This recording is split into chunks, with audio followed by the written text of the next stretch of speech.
दोस्तों आज के इस वीडियो में मोबीक्विक एक्स्ट्रा के ऊपर बात करेंगे। आप लोगों का काफ़ी सारा कमेंट आ रहा था कि मोबीक्विक एक्स्ट्रा के ऊपर वीडियो बनाइए, तो लीजिए ये वीडियो है मोबीक्विक एक्स्ट्रा के ऊपर। अगर आप मोबीक्विक एक्स्ट्रा में पहले से इन्वेस्टमेंट किए हुए हैं, उसका क्या अपडेट है, मोबीक्विक एक्स्ट्रा का नियम किस तरह से बदला है, नए इन्वेस्टर क्या करें, अब मोबीक्विक एक्स्ट्रा में इन्वेस्ट करें या फिर ना करें, पुराने इन्वेस्टर जो इन्वेस्ट किए हुए हैं उनको पैसा वापस नहीं मिल रहा, उनके लिए क्या कुछ अपडेट है, क्या करना चाहिए उनको, सारा कुछ इस छोटे से वीडियो में अपडेट दूंगा। देखिए मोबीक्विक एप्लीकेशन जब आप ओपन करेंगे, ऑल सर्विसेज पर क्लिक करेंगे, स्लाइड करते हुए नीचे की तरफ आएंगे तो आपको ट्रैक एंड इन्वेस्टमेंट में एक एक्स्ट्रा वाला ऑप्शन दिखेगा। जैसे ये देखिए यहाँ पर एक्स्ट्रा वाला ऑप्शन, इस पर आप क्लिक करेंगे। बताया गया कि एफडी से बेटर है और यहाँ पर एफडी में 8% की रिटर्न मिलता है, म्यूचुअल फंड में 12% की, लेकिन यहाँ पर अप टू 14% पर ईयर से आपको रिटर्न मिलेगा। देखिए ये जो है ना मोबीक्विक एक्स्ट्रा अकाउंट में जो पैसा दिखा रहा, ये पुराना है, एक्स्ट्रा ओल्ड। ओल्ड के बारे में थोड़ा सा जानकारी दे दूं कि पहले इसका रूल्स क्या था।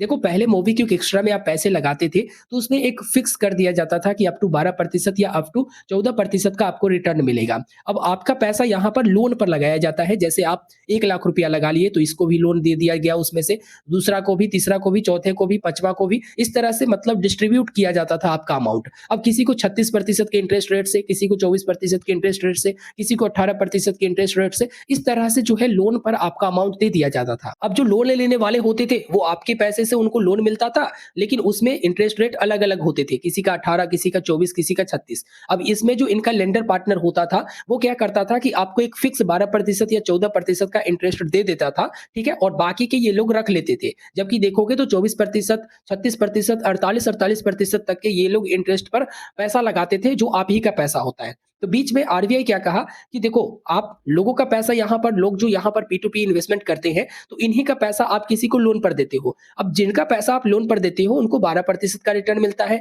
और आप बीच में यहाँ पर 24%, 36% ऐसे करके कमा रहे हो। तो अब ऐसा नहीं चलेगा। आप अपना एक फिक्स चार्ज बताइए, फिक्स कमीशन बताइए कि हाँ हम 2000 रुपया यहाँ पर लेंगे या फिर 1000 रुपया लेंगे। वो किस लिए? क्योंकि मैं बीच में खड़ा हूँ, आप यहाँ पर इन्वेस्टमेंट करते हो और यही पैसा मैं किसी को लोन पर देता हूँ। और जितना भी अमाउंट लोगों का आप लोन पर देते हो, जिसमें अलग अलग इंटरेस्ट रेट होते हैं, 24%, 18%, 36%, वो सारे के सारे जो फायदा है ना वो इन्वेस्टर को मिलना चाहिए। यानी अब नियम ये है ना कि आप जो भी इन्वेस्टमेंट करेंगे, अब किसी को 24% पर लोन में मिल गया, किसी को 36% पर मिल गया, किसी को 18% का मिल गया, तो अब यहाँ पर आपका फिक्स 12% इनकम नहीं होगा। कहीं से आपको 36% होगा, कहीं से 24% होगा, कहीं से 48% होगा। इस तरह से आपको यहाँ पर इनकम दिया जाएगा। और बीच में मोबीक्विक या इनका लेंडर पार्टनर क्या करेगा कि एक फिक्स चार्ज निर्धारित कर दिया है, उतना आपसे चार्ज लेगा। लेकिन मुझे लगता है कि देखो पहले ये लोग 36%, 48% तक के इंटरेस्ट पर दे देते थे, अब इनको तो वो इंटरेस्ट वाला बेनिफिट मिलेगा नहीं, एक फिक्स इनकम इनका भी हो गया। तो क्यों भाई लोगों को ज्यादा से ज्यादा इंटरेस्ट पर देंगे, कम ही इंटरेस्ट पर ज्यादा लोगों को डिस्ट्रीब्यूट करेंगे। अच्छा, पहले ये भी नियम था पुराने वाले में कि आप यहाँ पर मान लो कि इन्वेस्टमेंट किए 1 लाख रुपया, अब किसी किसी को लोन पर इस तरह से डिस्ट्रीब्यूट कर दिया गया, वो अमाउंट लोन पर दे दिया गया। अगर आपको मन है कि नहीं मुझे 1 लाख रुपया निकाल लेना है तो आप यहाँ पर निकाल लेते थे, क्योंकि एक ही बार में आप पैसे निकाल लो या फिर इसमें से कुछ निकाल लो, विड्रॉ हो जाता था। लेकिन अब क्या होगा, जो लोन लिए है ना वो आपको पेमेंट करेंगे तब आपको वो पैसा वापस मिलेगा। अगर अलग अलग लोन दिया हुआ है वो आपको रीपेमेंट जैसे जैसे करेंगे वैसे वैसे आपको पैसा वापस मिलेगा। तो अभी जो है वही नियम चल रहा है। आप यहाँ पर इन्वेस्टमेंट तो कर देते हैं एक बार में या फिर थोड़ा थोड़ा करके इन्वेस्टमेंट कर देते हैं, ये अमाउंट लोन पर बढ़ जाती है। अब जब लोन लेने वाले आपको रीपेमेंट करेंगे महीना में, तब जाकर आपको पैसा मिलेगा। जैसे कोई 200 रुपया या फिर 1200 रुपया का पेमेंट करता है, वो 1200 रुपया आपको मिलेगा। कोई 200 रुपया का पेमेंट करता है, वो 200 रुपया मिलेगा। कोई रीपेमेंट आपको नहीं करता है तो आपको पैसा नहीं मिलेगा। बहुत लोगों का पैसा ऐसे ही अटका हुआ है जो 2000, 3000 रुपए थे। अब मोबीक्विक बताते हैं कि वो सामने वाला जो लोन लिया था वो रीपेमेंट नहीं कर रहा, जिसके कारण आपको पैसे नहीं मिल रहा। अगर ऐसा आपका सिचुएशन है तो जरूर मुझे कमेंट करके बताइएगा। अब मेरे इस अकाउंट को देखिए, जहां पर इन्वेस्टमेंट अभी जो प्रिंसिपल आउटस्टैंडिंग है वो आप देखेंगे 1,06,669 रुपया 4 पैसे बता रहा, ठीक है। यहाँ पर रीपेमेंट हो चुका है 2,62,172 रुपया का, यहाँ पर रीपेमेंट हो चुका है जैसा कि बताया गया। इतना पैसा मुझे मिल चुका है और प्रिंसिपल आउटस्टैंडिंग यानी इतना मिलना बाकी है। व्यू लोन डिटेल पर क्लिक करेंगे तो लोन डिटेल में आप देखेंगे यहाँ पर इन्वेस्टमेंट टोटल कितना था वो यहाँ पर दिखाया गया, कितना रीपेमेंट हो चुका है वो दिखाया गया। इंटरेस्ट के बारे में बताया गया कि भाई इतना आपको इंटरेस्ट मिला है। यहाँ से बोरोवर का आप लिस्ट देख सकते हो कि कौन आपका पैसा लोन पर लिया है। जैसे किसी एक को नहीं दिया जाता। अगर 5000 रुपया की इन्वेस्टमेंट आप किए हैं तो किसी को 10 रुपया, किसी को 100 रुपया, किसी को ₹200 ऐसे करके अलग-अलग लोगों को दिया जाता है, ताकि देखो कोई एक बंदा अगर रीपेमेंट ना करे तो रीपेमेंट दूसरा तो करेगा। यानी किसी का ₹10 अगर आपका दिया गया है, तो वो ₹10 रीपेमेंट नहीं करे तो आपका 10 ही डूबेगा, टोटल 5,000 नहीं डूबेगा, क्योंकि वो अलग-अलग लोगों को दिया जाता है। ये अच्छी चीज़ें हैं। रीपेमेंट शेड्यूल आप यहाँ पर देख सकते हैं। अगर आपका पैसा आउटस्टैंडिंग में दिखाता है, तो आप यहाँ से रीपेमेंट शेड्यूल देख सकती हैं। तो रीपेमेंट शेड्यूल में आपको यहाँ पर पूरा दिखाता है कि एक्सपेक्टेड आपका रीपेमेंट कितना होना है, एक्चुअल आपने अमाउंट कितना रिसीव किया है, साथ में प्रिंसिपल अमाउंट कितना था, इसके साथ आपको इंटरेस्ट कितना मिला है, ये रीपेमेंट शेड्यूल में आपको दिखाता है। तो यहाँ पर मेरे अकाउंट पर देखोगे रीपेमेंट शेड्यूल बताया गया है, जिसमें अभी जो है दिसंबर 2025 को रीपेमेंट किया गया। जनवरी 2026 में भी ₹545 कुछ रीपेमेंट किया जा चुका है। एक्चुअल रीपेमेंट रिसीव हुआ है, जो कि एक्सपेक्टेड बताया गया था कि ₹2115 से लेकर ₹2786 तक आपको रीपेमेंट होगा, लेकिन उतना हुआ नहीं। हालांकि मंथ जो है अभी बचा हुआ है। इसके बाद आप देखेंगे फरवरी 2026 की बात करें तो इसमें भी एक्सपेक्टेड रीपेमेंट बताई गई है। मार्च 2026 की बात करें तो इसमें भी एक्सपेक्टेड रीपेमेंट बताई गई है, और अप्रैल 2026 की बात करें तो एक्सपेक्टेड रीपेमेंट इसमें भी बताई गई है। अब देखो, एक्सपेक्टेड रीपेमेंट तो बताई जाती है, लेकिन होता कम है। एक्चुअल में अमाउंट रिसीव कितना हुआ है वो आप देख सकेंगे। जैसे नवंबर 2025 में बताया गया ₹4150 से लेकर ₹5468 का रीपेमेंट होगा, लेकिन एक्चुअल में आप देखोगे ₹1573 ही रीपेमेंट हुआ, जो कि ₹1552 प्रिंसिपल अमाउंट था, जो कि मेरा इन्वेस्टमेंट था, और ₹20 इंटरेस्ट था। तो देखो, मुझे अब मोबीक्विक में ऐसा कुछ फायदा दिखता नहीं। जब मोबीक्विक से आप बात करोगे तो उनका सीधा ये कहना है कि जिस तरह से आपका रीपेमेंट होता है, उस तरह से हम यहाँ पर पेमेंट करते जा रहे हैं। अब ऐसा दिक्कत क्यों होता है कि रीपेमेंट जो एक्सपेक्टेड रहता है वो ज्यादा रहता है, एक्चुअल में आपको पैसे कम प्राप्त होते हैं। तो जो लोन लेने वाले होते हैं, रीपेमेंट का वही तो लफड़ा है कि आपका अमाउंट जो है अलग अलग लोगों को दिया गया। अब इसमें से ले भाग भी होते हैं, कुछ रीपेमेंट नहीं करते हैं, क्योंकि भाई पर्सनल लोन दिया जाता है, तो पर्सनल लोन में तो भाई कोई रीपेमेंट नहीं करते हैं, तो उसका क्या उखाड़ लोगे। ज्यादा से ज्यादा आप उनको धमकाओगे, फोन करोगे, ठीक है।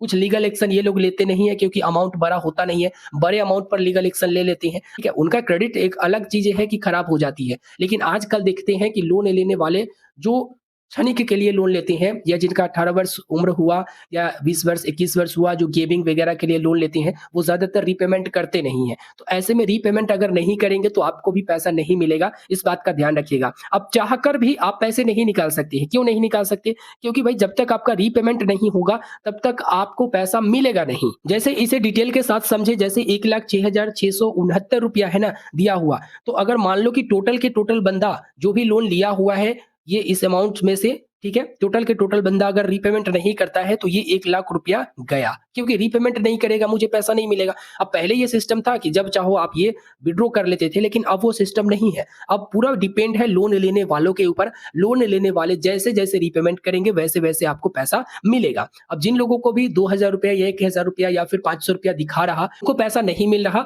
तो उनका सीधा से मतलब समझ जाइए कि जहां जहां आपका लोन अमाउंट दिया हुआ है वहां से रीपेमेंट नहीं हुआ है। अच्छा, आप यहाँ पर देखोगे तो कौन कौन लोन लिया है वो भी आपको यहाँ पर शो होता है।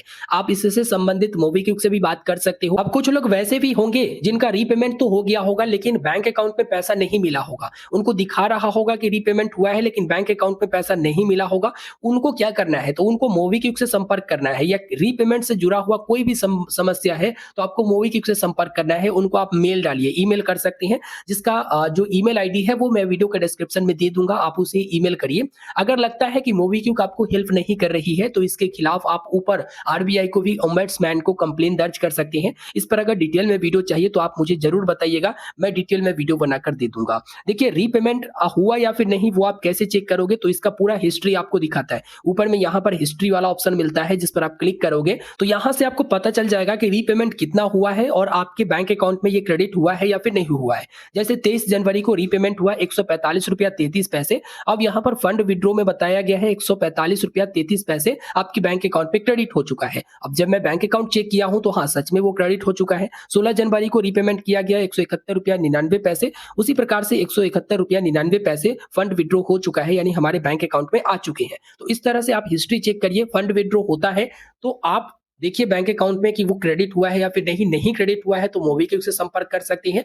जिन लोगों को ये समस्या है कि रीपेमेंट तो हुआ है, लेकिन वो फंड विथड्रॉ नहीं हो रहा, वो भी मोबीक्विक से संपर्क करिए, क्योंकि ये पैसा अटक गया है और रिलीज़ वो बहुत जल्द कर दिया जाएगा अगर आप इसका शिकायत करोगे। लेकिन जिन लोगों का पैसा उसमें है, रीपेमेंट ही नहीं हो रहा, तो समझ जाओ कि लोन लेने वाले रीपेमेंट नहीं किए हैं।